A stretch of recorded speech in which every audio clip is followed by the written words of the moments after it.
So, welcome back to the Real Talk Uncensored podcast. I'm your host, August Witt, and today our guest is Grant Grudzina.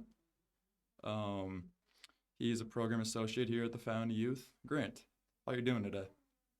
I'm doing good. I'm doing well. Now, today was, kind of it's up and down, which tends to be the thing around here. There's always something going on. Demands were growing, we're changing. We got, people coming and going as far as our participants. So right now I'm doing great. The day tends to go through a lot of fluctuations. Yeah, that's definitely true. There is people that are always coming in and out, and things can be lively, and things can be kind of Mhm, just a calm day. mhm. Um, so what I'm curious to ask you is kind of how you ended up here at the Found Youth, and what Sure. your story is. Sure. I have been at the Fountain of Youth for over 2.5 years. Let me see. This June, pretty sure. This June or July, it'll be 3 years. Um, the I think the biggest thing that brought me to this, God opened the doors. The reason that started tumbling around in my head Hmm. was going back to COVID year in 2020. And I think this sort of something similar happened for a lot of people. It was certainly a cultural reset where things were going to change. It was And I very think for, different. That is for sure. yeah, Yeah. yeah, and for a lot of people, I think it also became like a, personal opportunity to reevaluate, which is what happened for me. So, um, I have, a varied career background prior to that time, which included working with, we had owned our own business for a long time. We had an independent cinema, and that was for like a decade. And that had, it was great to be part of the community. So I learned a lot about project management and business management and, um, trying to keep everything coordinated at one time, which was terrific. It was being an entrepreneur is really great. It's a lot of work, but it's well worth it. Um, so what happened, and then our business had closed. But so it was at that time, actually, after the business closed, I started working while we were still open, doing some things with the school district. And I started working with a certain population, actually, kind of more significantly disabled population, and in a new program that they had. And so, working with young people, they'd already satisfied all of their academic requirements. And so now they needed to work just on transitional life skills. Okay. So, we started that.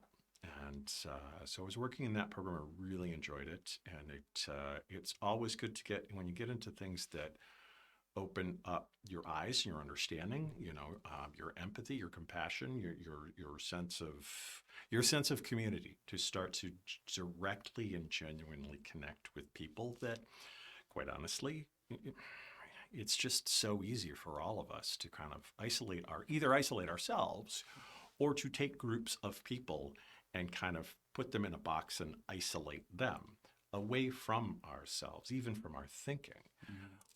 So in doing that, and working with young people who had either um, they were developmental disabilities, some had come, by way of brain trauma injuries, all these sorts of things. It just, yeah, it was really enlightening. Uh, so from there, I transitioned into working in the school district. At this time, it was about the time I think our business closed. I transitioned to the school district, working though in their intervention space. So I was at one of the public high schools Okay. at Hempstead. So the intervention room, and I think it's kind of evolved now in the high schools. But the intervention space was done to particularly help with young people who needed some skill building, in emotional regulation, and that and what they call EF, executive functioning skills, Okay. right? Which I always used to explain to them. I'm like, well, executives, are the boss. And I'm like, so basically, if executive functioning skills are becoming the boss of yourself, right? So, but a lot of it was emotional awareness, recognition, regulation, using the vocabulary of it, understanding yourself, working on skills to be able to uh, um, step into a process that tends to happen for all of us, actually, kind of very natural in a reaction capacity, and then be able to step in and be like, okay, well, we're going to, um, you know, put a wedge into the reaction process so that you Gotcha. can start to, not be simply, everything that happens from that point doesn't have to be dictated by the emotional center of the brain. Okay, let's slow this down, this process, and let's start to not only be able to control that moment, but create strategies to be better able. Okay, so now what can you do as these come up in the future? How can you work on those skills and those tools in the meantime between stressful events or whatever the case might be?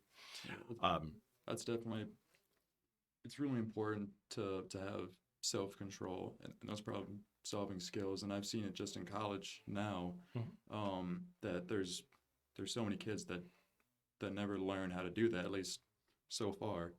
And yeah. that I don't even know that's something that you did, but I think that's so important, especially for kids around here.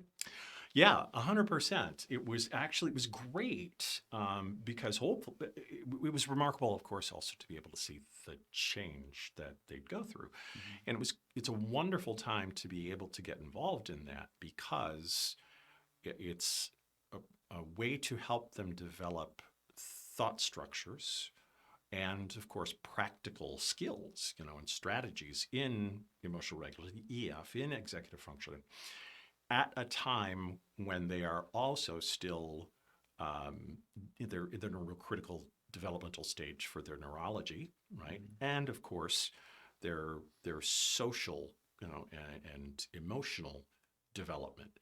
So if you can intervene, if you could be involved at that time when those pieces are still coming together, because we can all remember some stuff about being, teenagers, and Yeah. usually most preeminently, we think about the fact that, yeah, we were a mess. Everybody was a mess. We were, that's universal. It's the nature of being a teenager. Mhm. We were pretty much all a mess. So to be able to step in at that time and hopefully, give them some of the skills and the perspective and the tools, right, and help them with that process, then it not only hopefully sets a better foundation for them as they get older to be able to use those skills and exercise that perspective, but that hopefully it's happening at a time literally as their brains are forming, enter those later stages of adolescent brain formation, and I'm hoping God gets wired in, Yeah. right? And I have seen, many of the young people that I've worked with there, and it's super rewarding, to see them I'm doing sure. well, I'm sure. and happy and successful, and so it was really wonderful.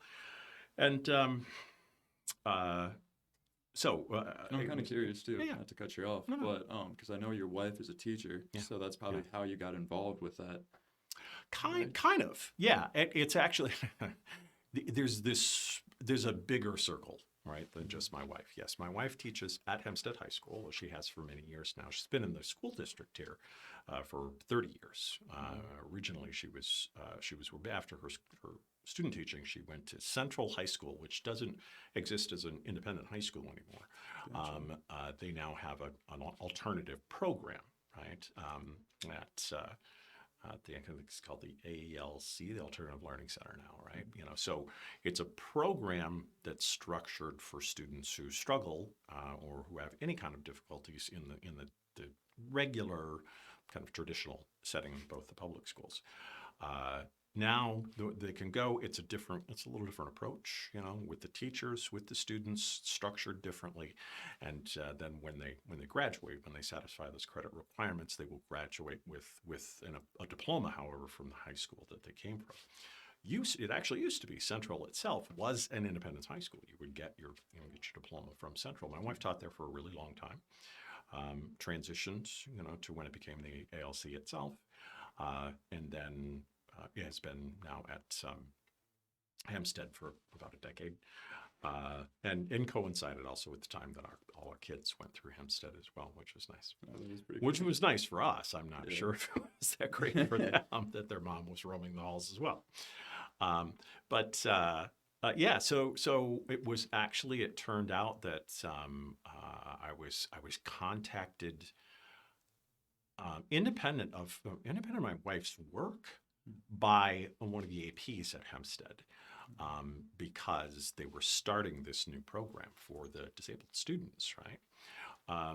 And they needed paraprofessionals. They needed a woman and they needed a man, right? And she wanted to know if that would be something I was interested in. So it really did. It came from the AP, but ultimately, yeah, it all connects because that she's retired from school now. Claudette Beese, who many people who would listen would know her as a member of the community. She's just a tremendous woman, very community oriented, and just has done some great things for the Dubuque area. Well, Claudette started as a math teacher at Hempstead High School a long time ago. When she was coming, her husband is a minister. So when the minister came to visit and do the interview with the church board and all that sort of thing, he said, well, if we're going to move to Dubuque, and he's like, my wife has got to get a job, Yeah. right? Well, at the time, Hempstead was actually in a big hiring phase in those, it's the 70s, I believe, and 70s or 80s. And they needed teachers, and so the guy who was on the search committee and said, yeah, hey, he's an English teacher at Hempstead. And he's like, yeah, we could definitely get your math job teaching at Hempstead High School. So they got Claudette the job. She was a math teacher for a long time. Of course, she went to administration. She was the associate or the assistant principal who had contacted and hired me. Well, the guy on the search committee, right, who basically brought them as a couple to Dubuque and got Claudette started at Hempstead is my father-in-law. So my father-in-law was a teacher there. Andy was working on the church board. He brought them to town.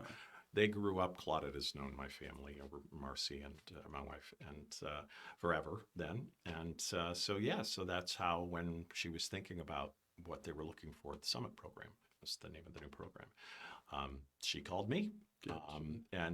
So everything comes full circle. Yeah, that makes a lot of sense. Yeah, it was great. It was terrific. I loved the job at Summit. I really, really liked the work at the intervention space.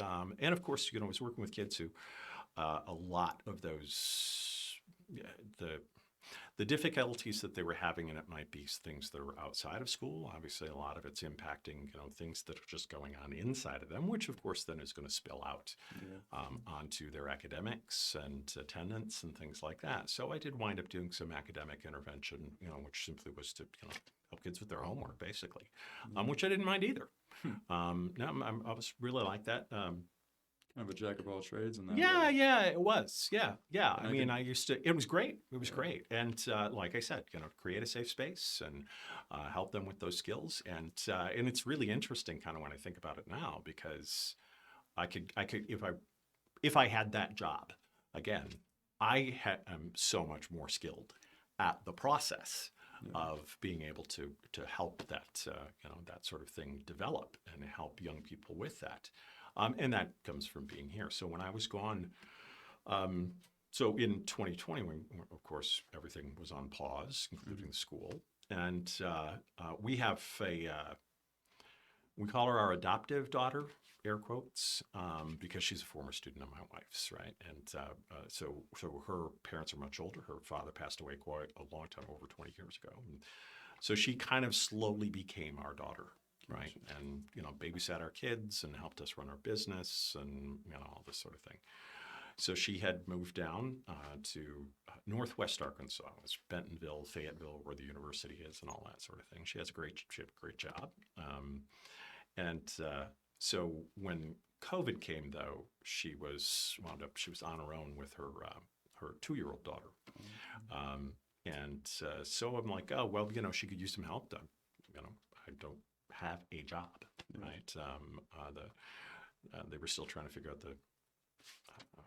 How to get things online. With the school. virtual Yeah. side of things. And so I'm like, well, you know what? I'll just come down for a month or two while she kind of gets things reoriented and figures out what to do. Because of course, daycare is not realistic when everybody's getting sick, and she's trying to now. She could work from home because she works in computer languages and programming and stuff that I literally I don't say much more than that about her job because I don't understand what she does. I really don't. I'm the same way. It's complicated. Yeah. But But of course, anybody who's listening or anybody at home knows that even if you're working from home, which is a nice advantage in those circumstances, if you got a 2-year-old around, you can't get anything done. You can't get a single thing done when you got a 2-year-old around the house. So I went down. It takes a village. Yeah.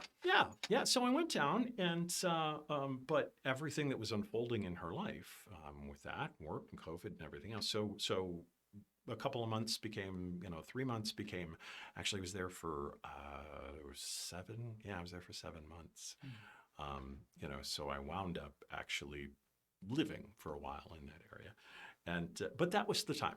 To loop back to our first, where we started with your first question. That was the time that it was an opportunity just to kind of be away from a lot of other things. Now, it was very difficult because I've been married now, I'm not 25 years now, and we still have a couple of our children at home, and they're older, in their teens. But so I was out of the house for a while. That was challenging for all of us.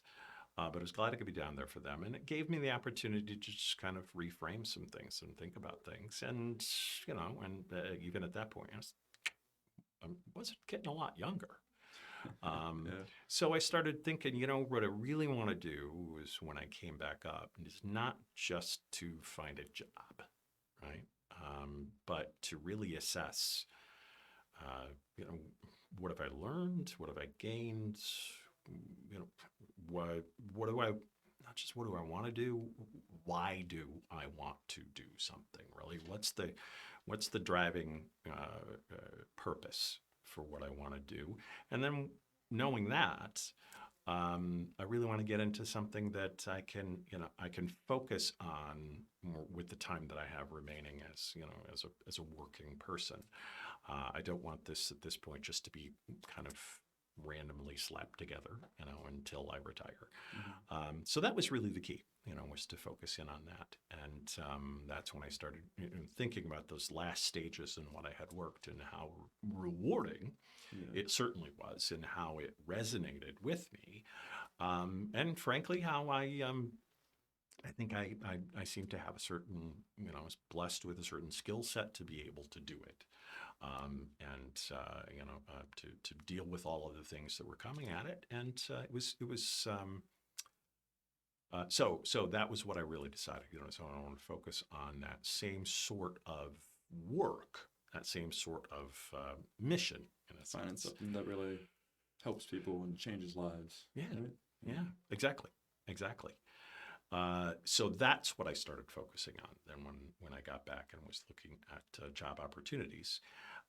And as we know, just working with people who are participants at the Fountain of Youth, and we tell them all the time, because it's true, is that when you start aligning your choices, your priorities, the way you spend your time, the way you even look at your life and the way you look at the world, the way you look at relationships, when you start aligning that with the most important values to you, your sense of mission or your sense of purpose, doors open up. Now I'm a Christian, so for me, I believe that God's working on opening a lot of those doors and helping us wind our way through them and all those sorts of things for sure. But we work with people, obviously, for those who don't know and are listening, we're not a religiously based organization where everybody's welcome. Everybody's welcome to come and participate and ask about our services, deliver, receive our services and participate in our program. The funny thing is, of course, whether a person has that perspective or not, I've still seen that unfold in their lives.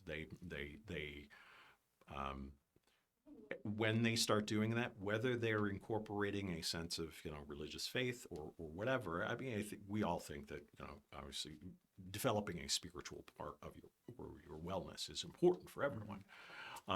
But yeah, as soon as they start doing that, and living according to that and consistently like that, yeah, I mean, their lives change. It's all about, making those internal changes where that begins. And then that energy and that focus, it becomes, it's a self-fulfilling prophecy, right? All of the times in which our minds and our time and our energy has been so consumed by all the negativity and obstacles and struggles and stress and failures, and that's happened to all of us. Yeah. When we move from being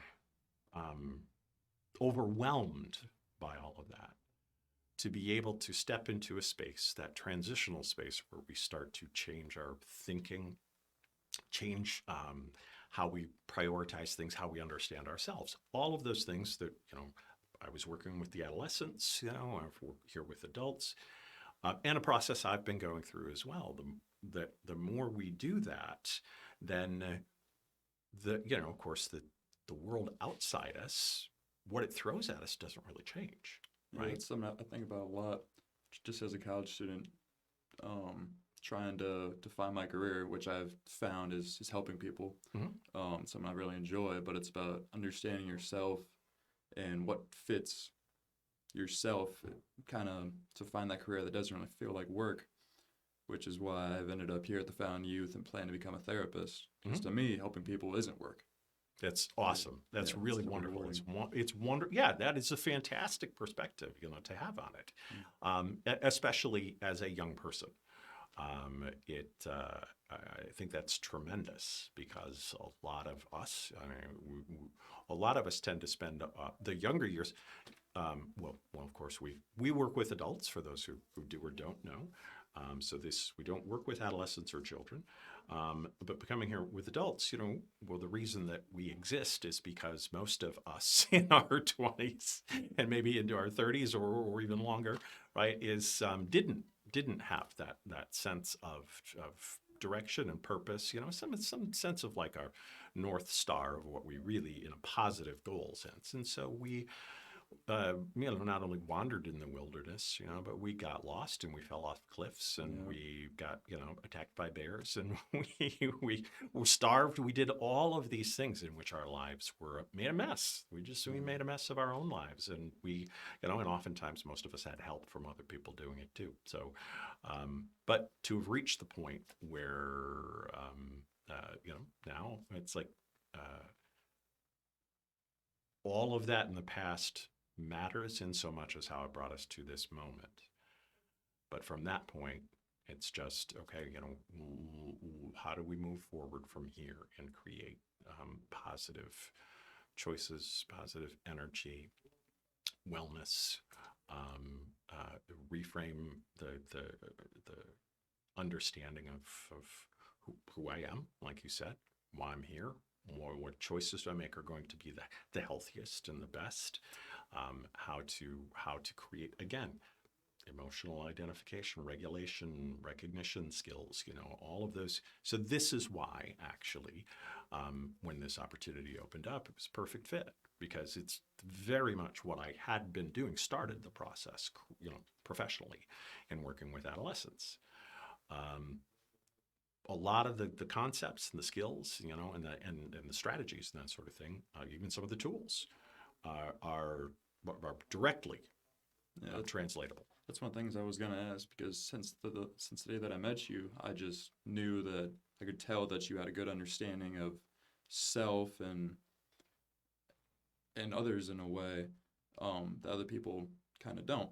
And so I was wondering if those skills were developed while working with adolescents, or if that's something that you always naturally had, which I think it kind of is, as you were saying a little bit, Yeah, and yeah, kind yeah. of how that has translated Yeah.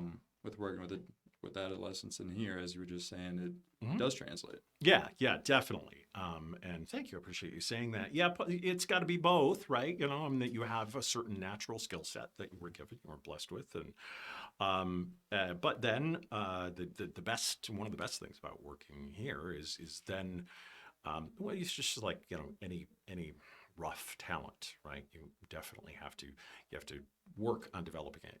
Exercise the discipline that I need, learn, continue to become better at it, and that's why working here has been really tremendous, because now the work I did before, like I said, a lot of that translates kind of skill wise and conceptually, but also having worked with adolescents, um, that actually does tend to be a very one way sort of process. My wife used to say I was a professional dad. Because they don't have any idea where to start. Right? There's just it's just a mess, and they don't even have all the neurological pieces in place, all the mechanisms to be able to understand and work through that. So that was a very kind of like pouring into young people and helping guide them and that sort of thing. So when I came to the Fountain of Youth, I kind of came in with some of the same idea, which was good that it changed. It didn't take long to figure out it was going to have to be different, because working with adults is a very different process. We're talking about a lot of the same ideas, and we're trying to achieve a lot of the same goals, but it's definitely not. It's not a one-way thing. It's very collaborative.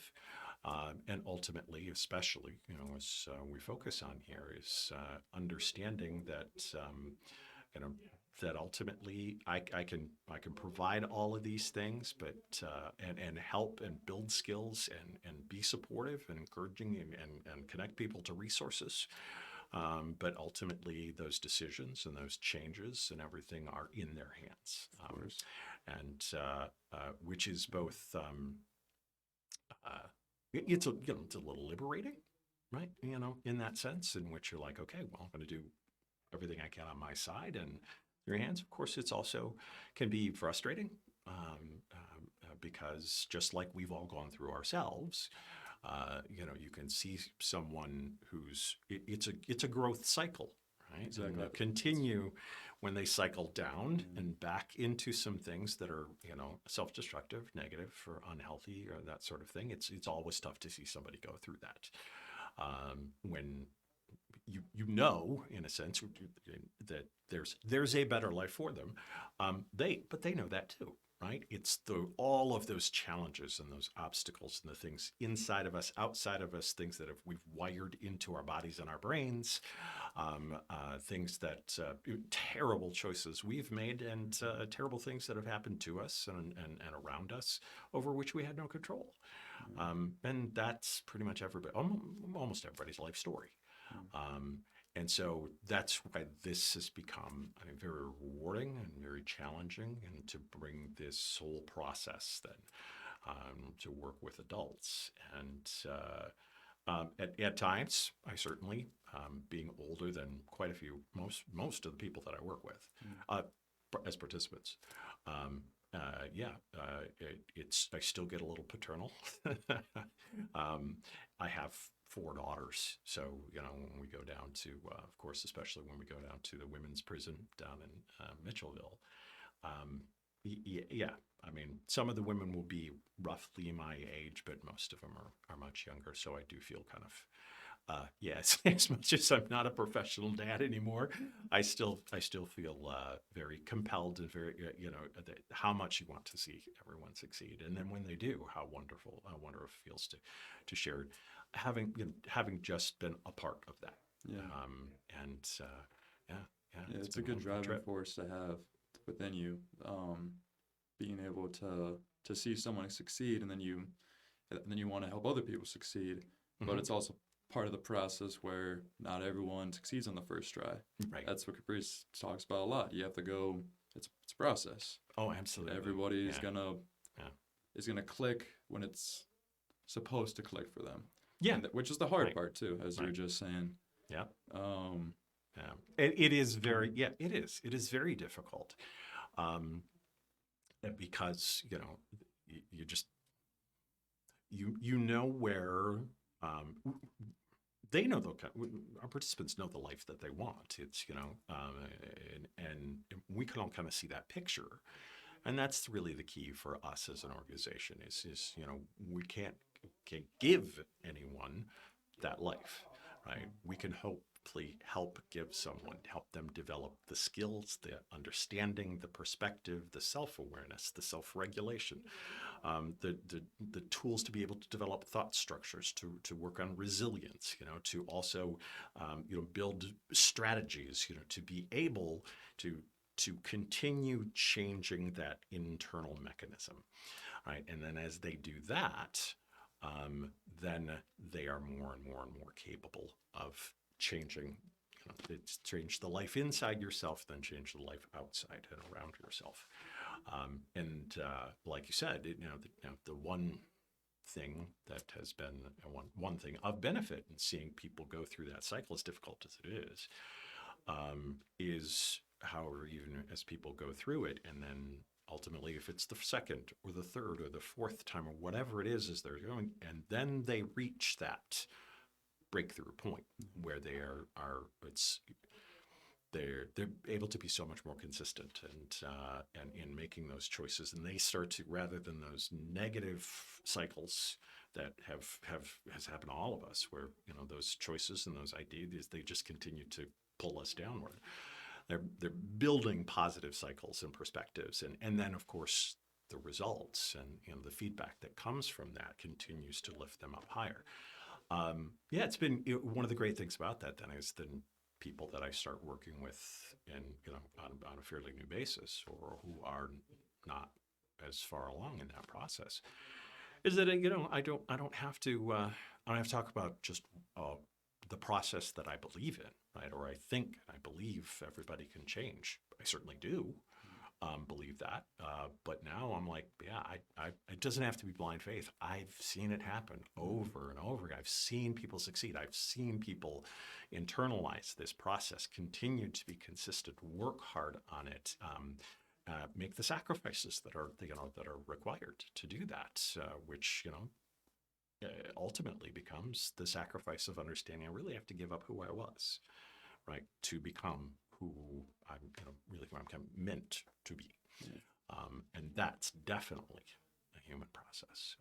It's not just so a lot of people who are incarcerated, but it's not at all limited to that by any means.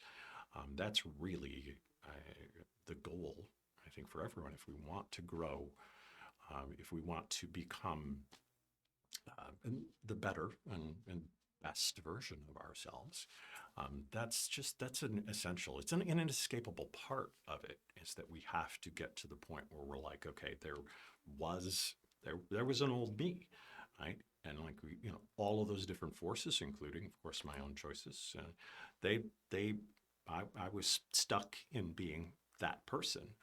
And it's a matter of needing to break out of that and then continue to change that idea, and then even be able to reframe and understand our past differently, right? Everything that I felt was such a burden, and it was chaotic and was tragic, and If you don't mind, yeah.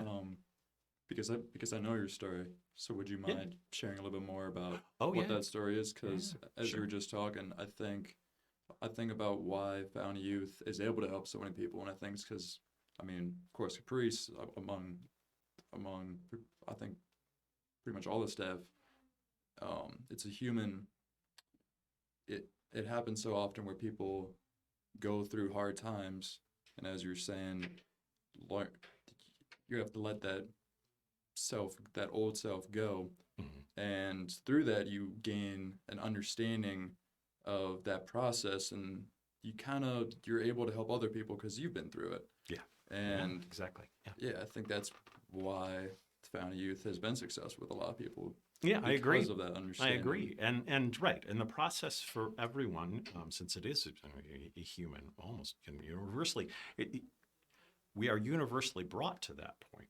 everybody is. Mhm. It's just a question of really what you're going to do with it when you get there. Yeah.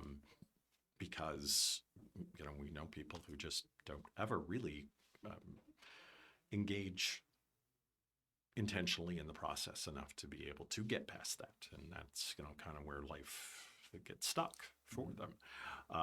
And of course, it varies in the time and the process for everyone. Mine is a little different than, of course, a lot of, actually, when we get groups together over at the county jail, anytime I'm working with anybody that's new in a bigger group and more new people, it's one of the very first things that I tell them is I've never been in jail. I've never been in jail or prison. And so I'm careful to say that right away because I don't want to start to develop a working relationship or a sense of how we understand, each other and work, across sides of the table, with any kind of mistaken assumptions, right? Especially if I'm talking about things and I want to be careful not to want to have participants think that I'm trying to co-opt, right, their experience, their exact, circumstances, and say that, well, I know who you are and I know what's going on because, but in this case, quite to do something different, and that is to say that while I've never been to jail, that incarceration's not my background. To instead to draw the parallels between what I have gone through and what they're going through, so that again, to make it clearer that this isn't just about, did life as it happened to us? Did you wind up in jail? Okay. Plenty of people whose lives are totally messed up and aren't in jail, right? And in my case, but this does tie in. I mean, there's a lot of people that we work with experience brain health issues, mental health issues. So for me, that was how my life went completely sideways. But at a time that's still very similar for a lot of people. It's in my early 20s. And so right on the cusp of kind of going out and being, getting to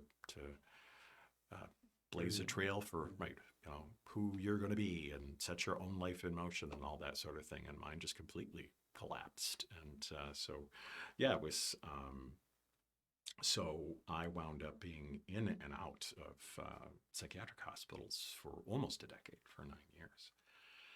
And so there's certainly the institutional component of it. But really more than that, and what I always draw it back to is that the fact that it took that amount of time and went through that many starts and stops and left turns, a lot of that can be traced directly to my own mistakes, my own insistence, my own thinking. Of course I want to get better. Like everybody wants their life to get better. But I was also, insistent on it. Well, I was going to get better the way I wanted it to go.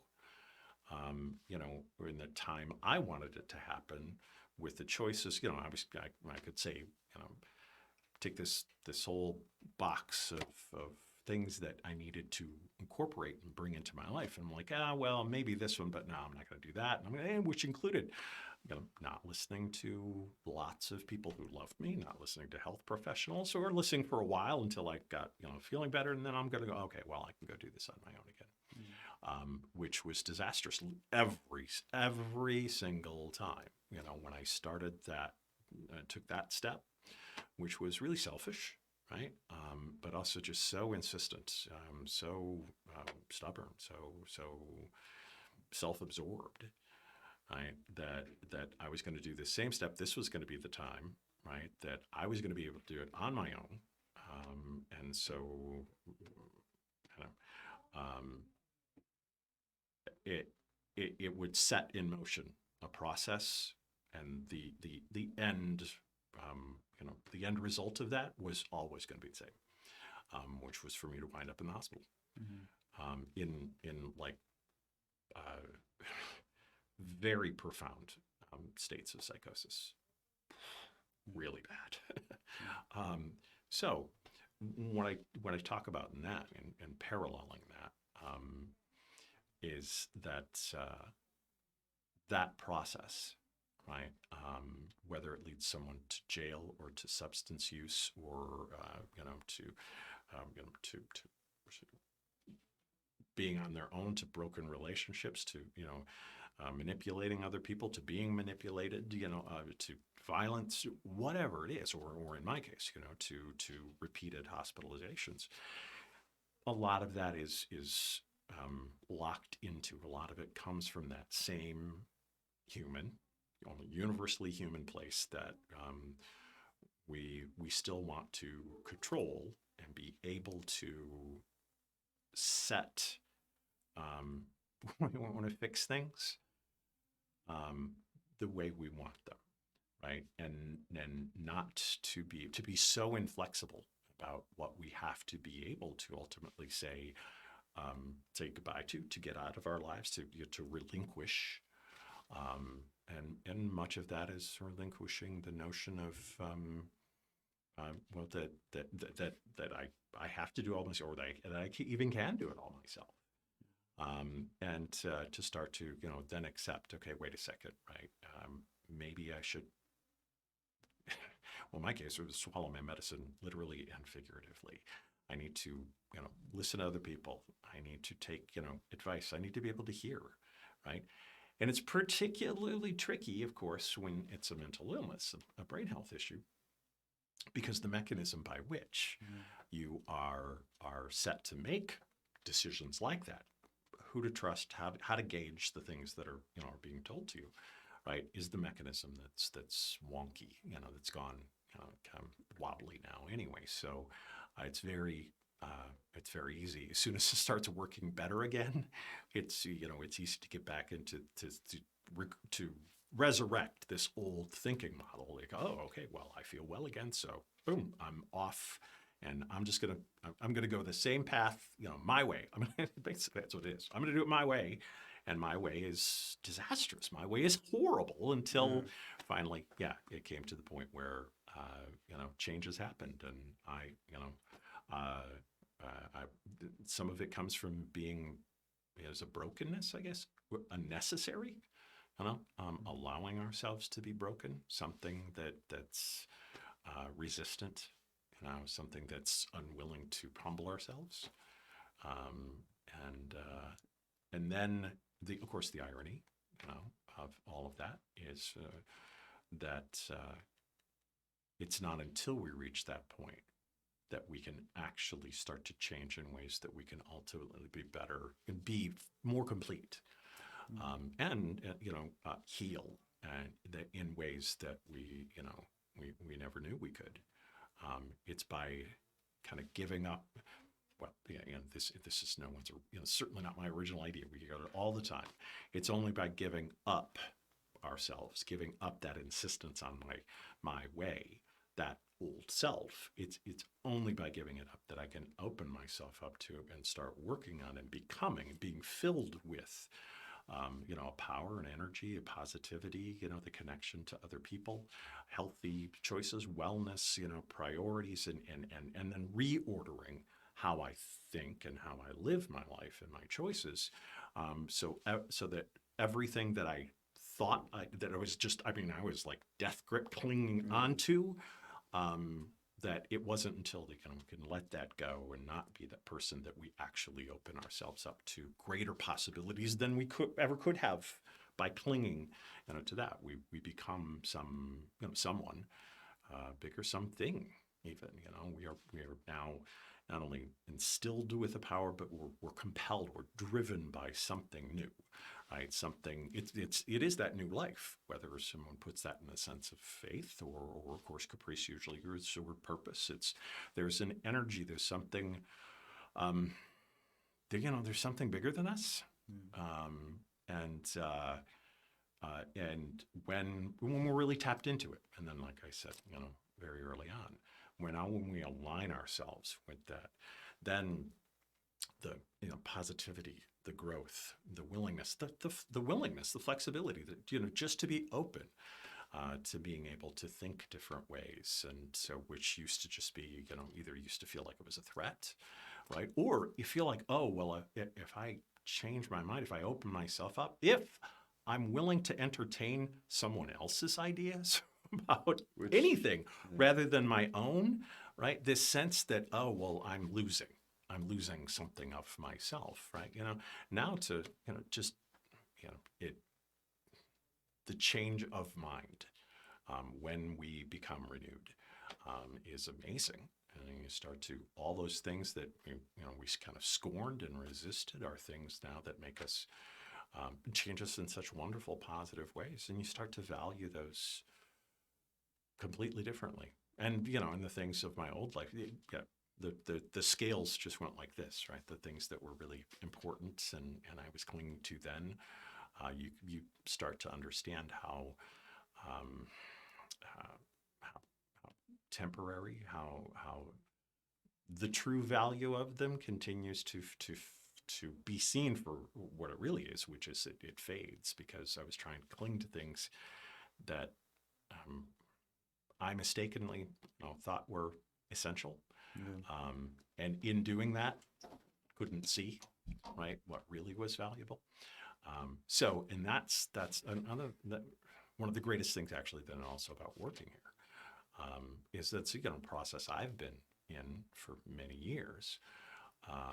But I wouldn't want anyone to think that, oh, well, I did that, I was 30, 31 before I, was finally out of the hospitals, just in the intensive stage. Oh, and then, so sure, by the time I was 34, my life was great. I had everything all, no, not at all. It's been a really long growing process and change. And so it's stages of it that I'm only starting to appreciate and enjoy and fulfill now, over the last couple of years. And that really ties into working here, how the difference in working with adolescents and working with adults is this has to become such a collaborative process. It had to. So I'm while I'm kind of teaching, right? While I'm helping, someone gain skills, it's flowing back to me. I'm hearing, things. I'm learning. You tell people things so much, and finally you're hearing your own voice. You're like, hey, that might be a really good idea to try a little more of that myself, Yeah. right? And so it has been actually good. This working here has been transformational for me as well. Well, thank you for sharing all that. And a few things that came to mind while you were saying that, it sounds like what you needed was like a restart, really, to Yeah. to change the ways that you thought. And then talking about the stubbornness and the wanting to do it your way, I think there's so many people out there that are going through that exact same process of putting themselves into chaos because of their stubbornness, because of doing things their way. And I mean, that's what we're here for, is to help them in that process if they choose to come here. Hopefully they do. Yeah. Right, exactly. But Because if we get to the point where, anyways, and again, this is so universally human, if we get to the point where I'm like, wait a second, my way doesn't work anymore. It really maybe never did very well. And the further I get, and I'm just trying to, I'm do what has always been done, or what other people did, or what I thought I should do, all these pieces that I've, kind of just cobbled together, right? And get to the point where I'm like, yeah, my way hasn't been working. In fact, it's really kind of been killing me, right? And it's been ruining opportunities, ruining my life. That is a critical point to come to, right? That understanding, all right? However, of course, if I have to, which I do, have to give that up and get away from it, okay, what am I supposed to do then? I don't know anything but my way that I've done things. And that is exactly what you're saying, is the fact that that the Fountain of Youth is really here to be a support system and any working program. I mean, practical skills as well as working on more the conceptual and the thought level. That's where everybody needs the help to be like, okay, well, I'm not gonna live that life anymore. Now what, right? To be able to rely on some people, an organization, that can help in that process itself, and start to help. It's not all just giving answers, right? But helping to build the skills and that encourage and generate and support the process of people being able to come to those answers, to regenerate, build something new inside themselves, and then be able to be, I say it all the time, and it's the simplest way for me to say, just take the steering wheel of their own lives back, right? Rather than my old life when I'm like, not only was I not like driving, I felt I was like, I was in the trunk thrown around while we're going on off-roading and everything. And that's what my life felt like, right? Mm-hmm. Especially in my 20s. And then ultimately, of course, every time I would go off a cliff. Just get to the point where you're like, okay, I can, rather than thinking that I wanted to control everything when I couldn't, and the things that I did, it's just completely messing up. And giving up on that until we restructure our thinking, our understanding, our priorities, right, and our approach into everything. And then, gain the skills and practice those things until actually we're like, oh, okay, well, now it's kind of like I actually got my license back. I can much more effectively and in a healthy manner, right, positively, productively, orderly, be able to take the reins back and now to bring that to bear intentionally. That's an amazing experience. It's a long process, and it is. You're right. In a place like this, it is I'm actually what the best word is for it. I'm awestruck. I'm just taken aback. I'm so taken aback sometimes at moments when when I see that happening in people's lives, and I'm able to know that we got to be a part of that. Right? We were privileged to be to have an opportunity to play some small role in that person getting further along on their journey to a good place. Right? They're to a better place in a better life. And I'm doing the same thing while I help them. They're helping me. We're all, right. We're all in this together. Which is great. And I think that's one of the greatest things you can do for yourself and for someone else is to help to get control of your life and to understand yourself and why you do the things that you do. And understanding that really puts you in control. And I think you've kind of already answered this question by like through your 20s and then the 30s, you came to that understanding and kind of how that came to. But I think you've already said it, just how almost like I hear Capri saying this, sick of being sick and tired, and that was the realization that helped you find your restart, as I've said. Yeah. There are a lot of pivot points in our life. There really are. When you're at my age, and you can look back on just look back on more years than some other people could.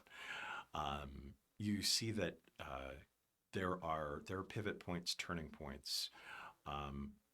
Usually we can point to one or two as being a huge moment. But then you start to recognize that there are a lot of them. But that was, I can totally still remember it. When the moment, and I was in the hospital in the throes of my illness at its worst.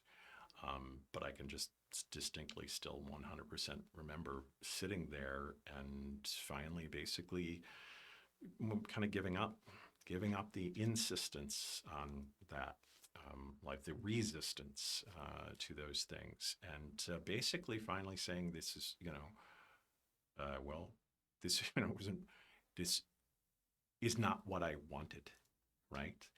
I just have to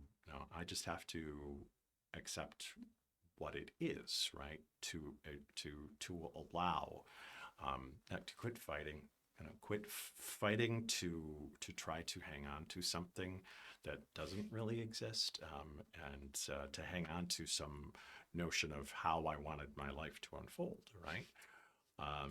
And the moment when I'm like, okay, well, I'm just going to go from here, and that was an enormous change, which literally in my case, like I said, meant, okay, well, take your medicine, right? Start to rebuild the capability to understand things, and life changed significantly, and better. I had a wonderful family. I've been married 25 years.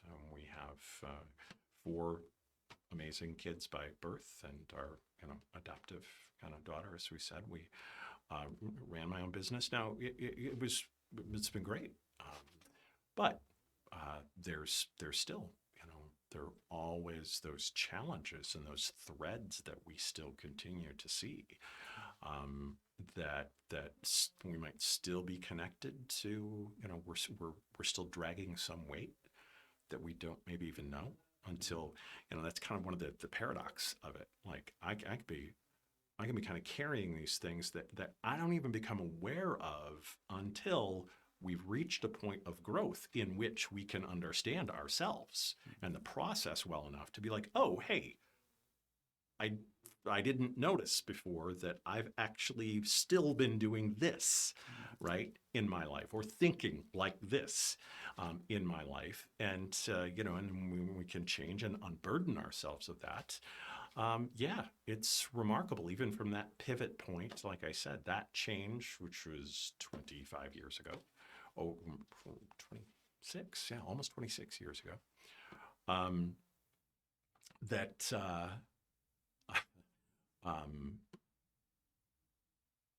even from that, we can still, reach points in our lives where the amount of change, that we can experience is still, it's remarkable. I mean, it's staggering to be able to say,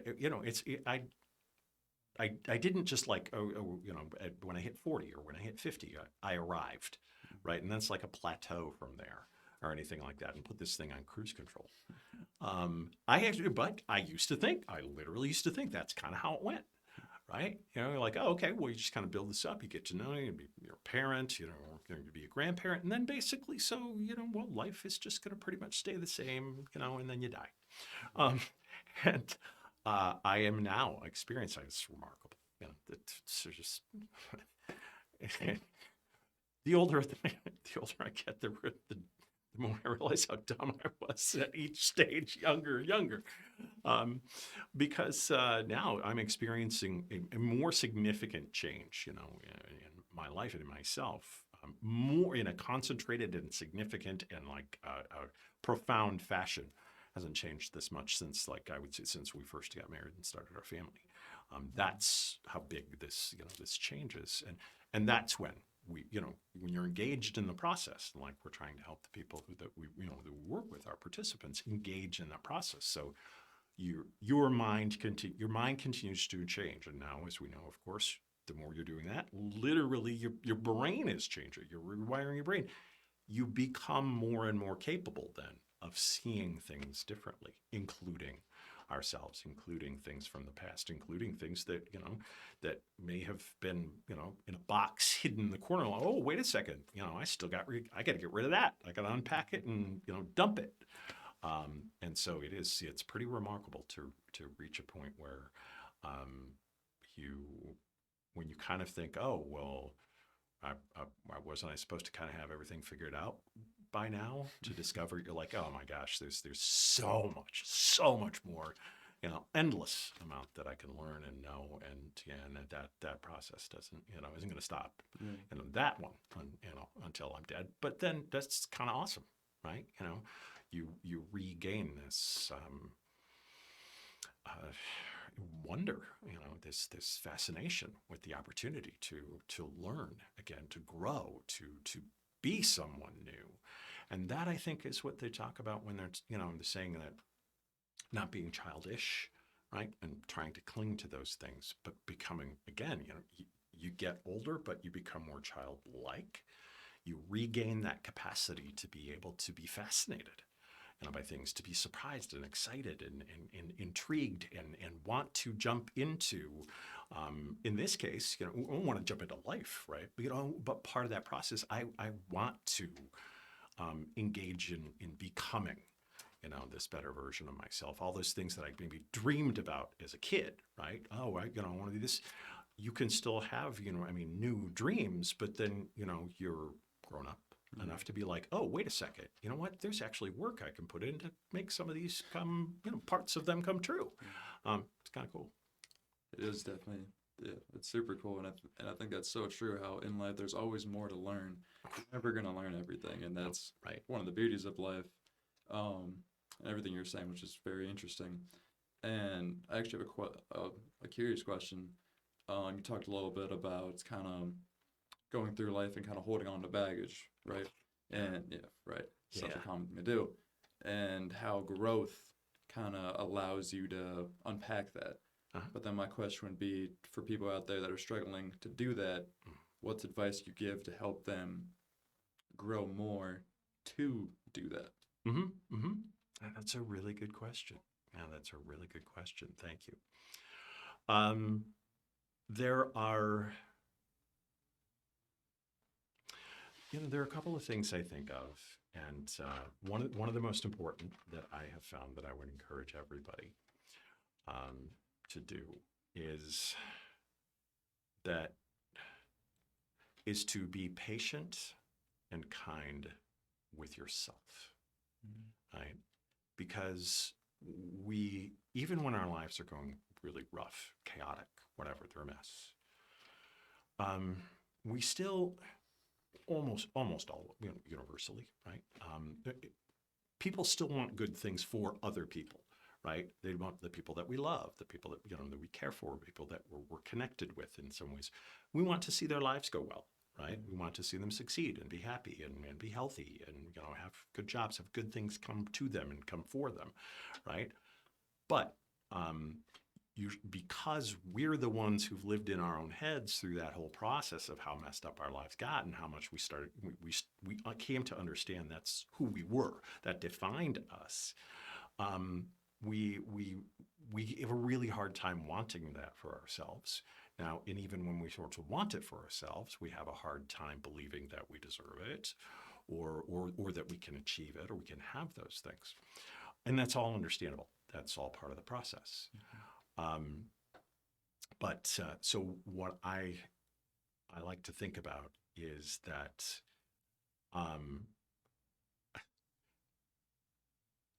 when all I have to do, right, in my concern for everyone, how I want people to succeed at, I don't have to change that. Thinking about working is what I would say to people when we talk about working on yourself and pursuing those things for yourself. It's not a trade-off in which now somebody else that I care about doesn't get something. It's all. I'm not expressing this very well. I can hear myself halting.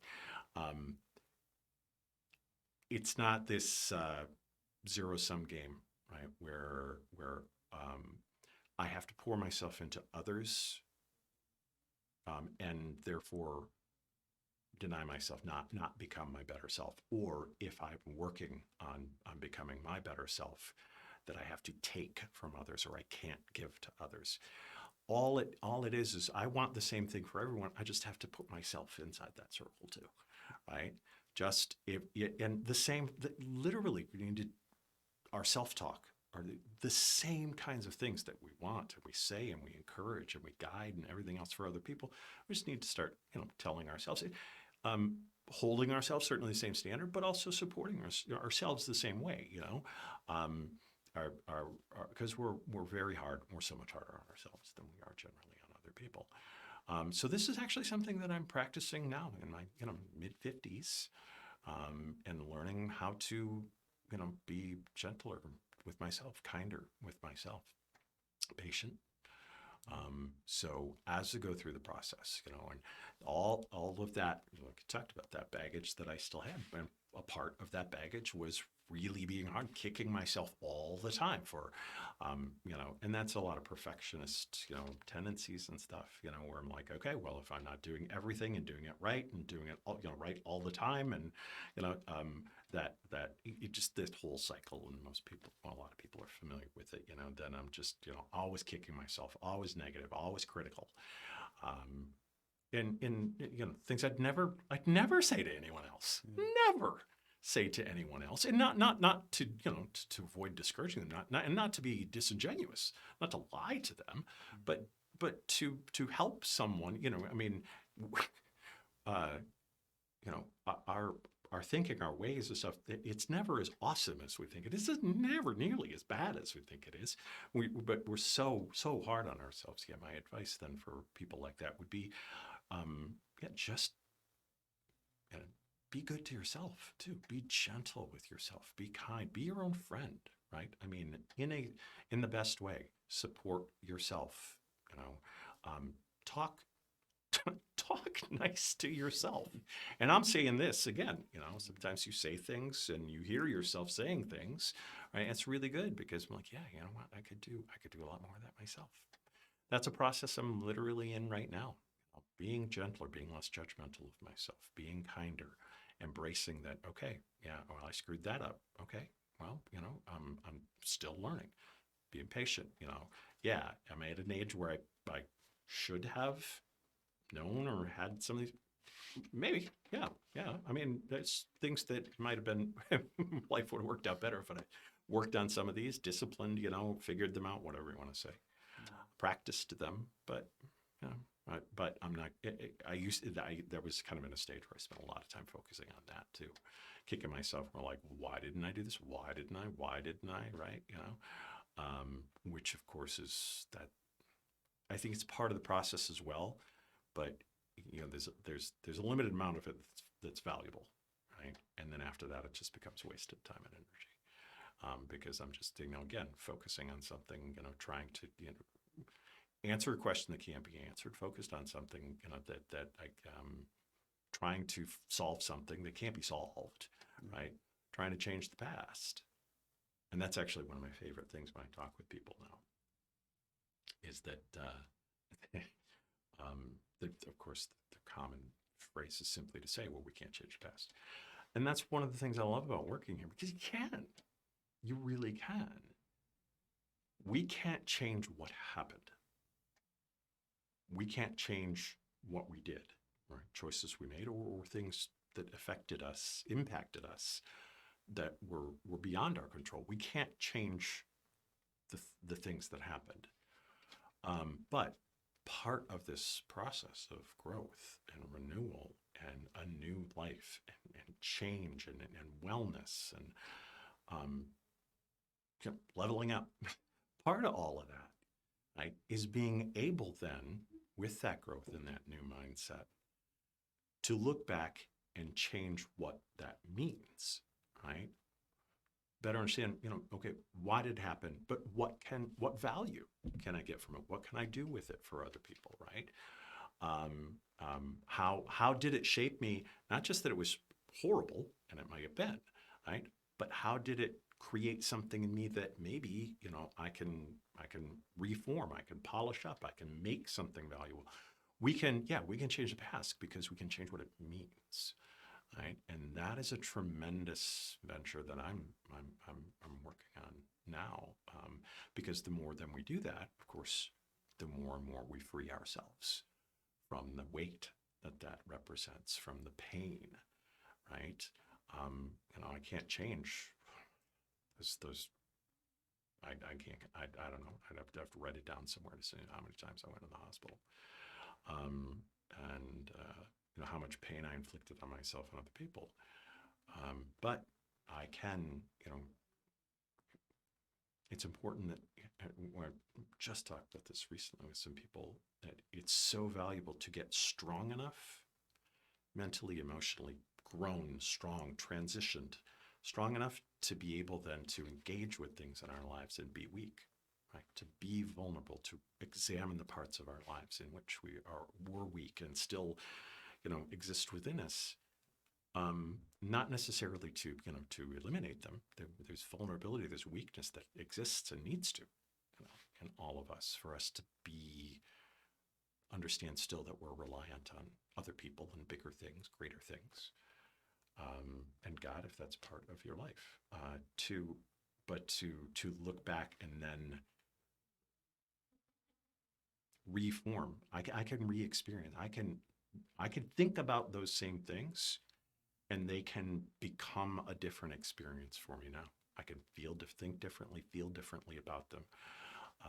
That is a remarkable process to engage in, right? Because then there's that, when we change from my old self, we jettison that, right? And we can be kind of rudderless for a while because we don't know where we're going, and also feel like I've lost myself. Well, then to get to a point where, okay, I can reach back in that and I can actually start to understand and define and then connect myself in a healthy manner to that person, who I was. And I think it's a part of the process of becoming more complete. Yeah. I mean, I think you've said it all. You answered my question in the best way possible, talking about self-love, talking about patience, talking about just empathy for others. Mm-hmm. And I never thought about that way of thinking about how you can't change the past. Yeah. And, I think it's pretty remarkable. It definitely is. Right. And it took me a really long time to get to the point where I could understand that myself, right? And start to even incorporate that in my own life. Some things, they come with time, right? And as we're discovering, things just come in their own time, right? And gaining a patience with that. I was just thinking about, this, she said, the golden rule, we all know the golden rule, right? It's do unto others as you'd have done to yourself. Well, what's that math? Is it the transitory property? Something like that, right? Whatever it is, where it's like, well, that means that I should do unto myself like I want to have done to others. It's okay to be good to ourselves. It's okay to love ourselves, to value ourselves again in new ways. And man, life is just, it's so much more profound, so much deeper, so much broader, so much more. It's an infinite quality to it when we open ourselves up. Yeah, you said it greatly. Awesome. As we get close to wrapping up, I have one last question for you. Yeah. And you may have already answered it. If you had one thing to say to the world, what would it be? Oh, heavens.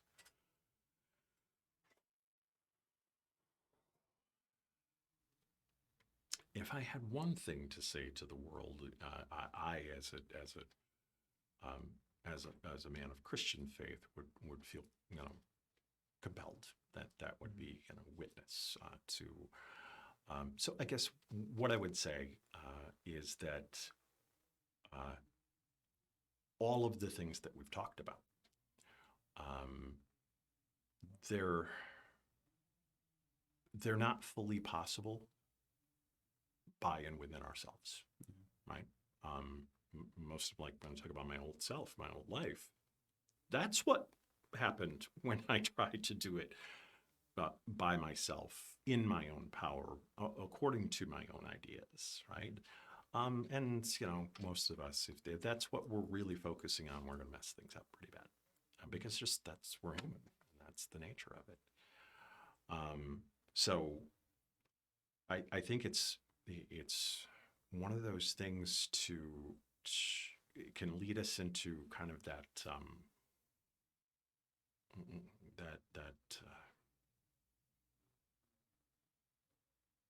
paradox, that point where we can't really answer the question, right? So if my way and within myself, I am limited to the smaller things that I can do or the mistakes that I make, but a greater life and a greater way of being is possible, which it is, and I've seen people make those changes and embark on that.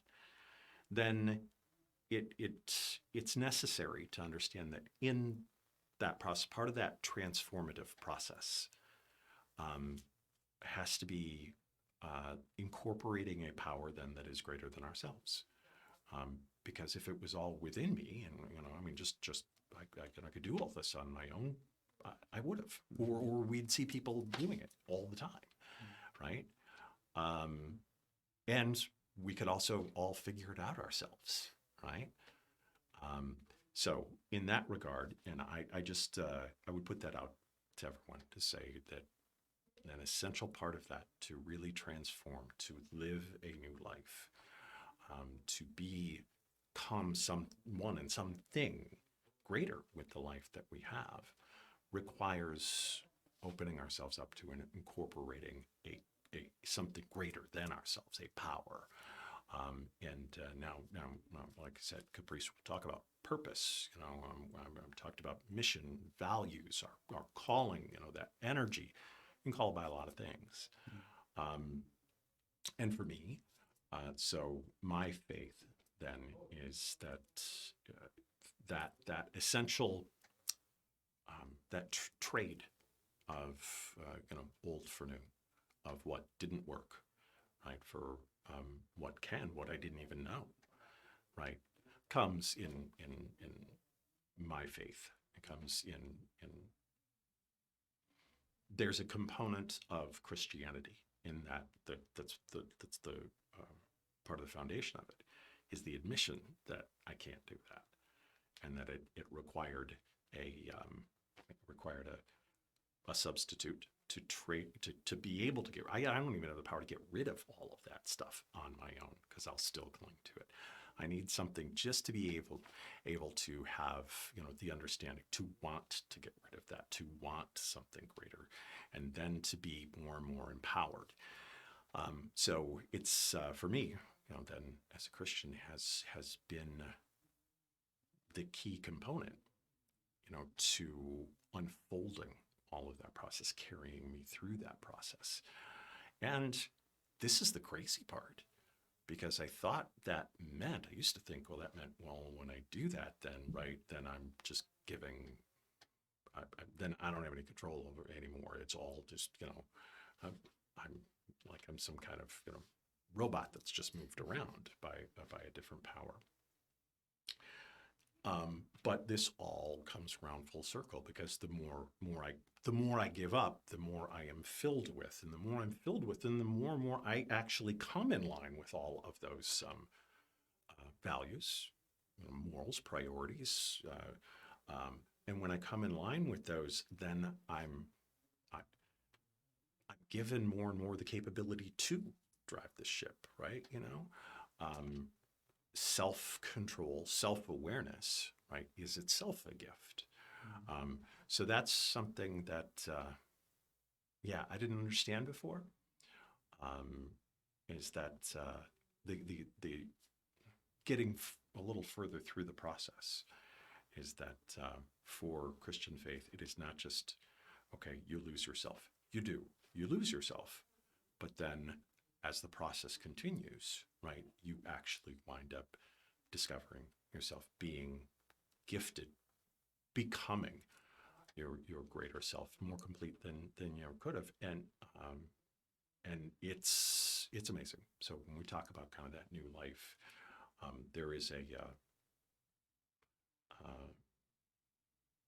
there's a power there, and it's there for everybody. But again, I mean, it's a process, and it's I just, the one thing I would say is I would encourage people to consider that. Um, because if everybody wants the things that we talk about, and part of that process is opening ourselves up to being empowered to do things that we can't do on our own, within ourselves. Well, that power's got to come from somewhere. And I like, I like where I'm tapped in. That was great. I couldn't agree more. I think that was a great way to end the podcast. Thank you, brother. Grant, for being here today. It couldn't have turned out better. Wonderful. Thanks. I appreciate all you're doing. Thank you, buddy. Thank you.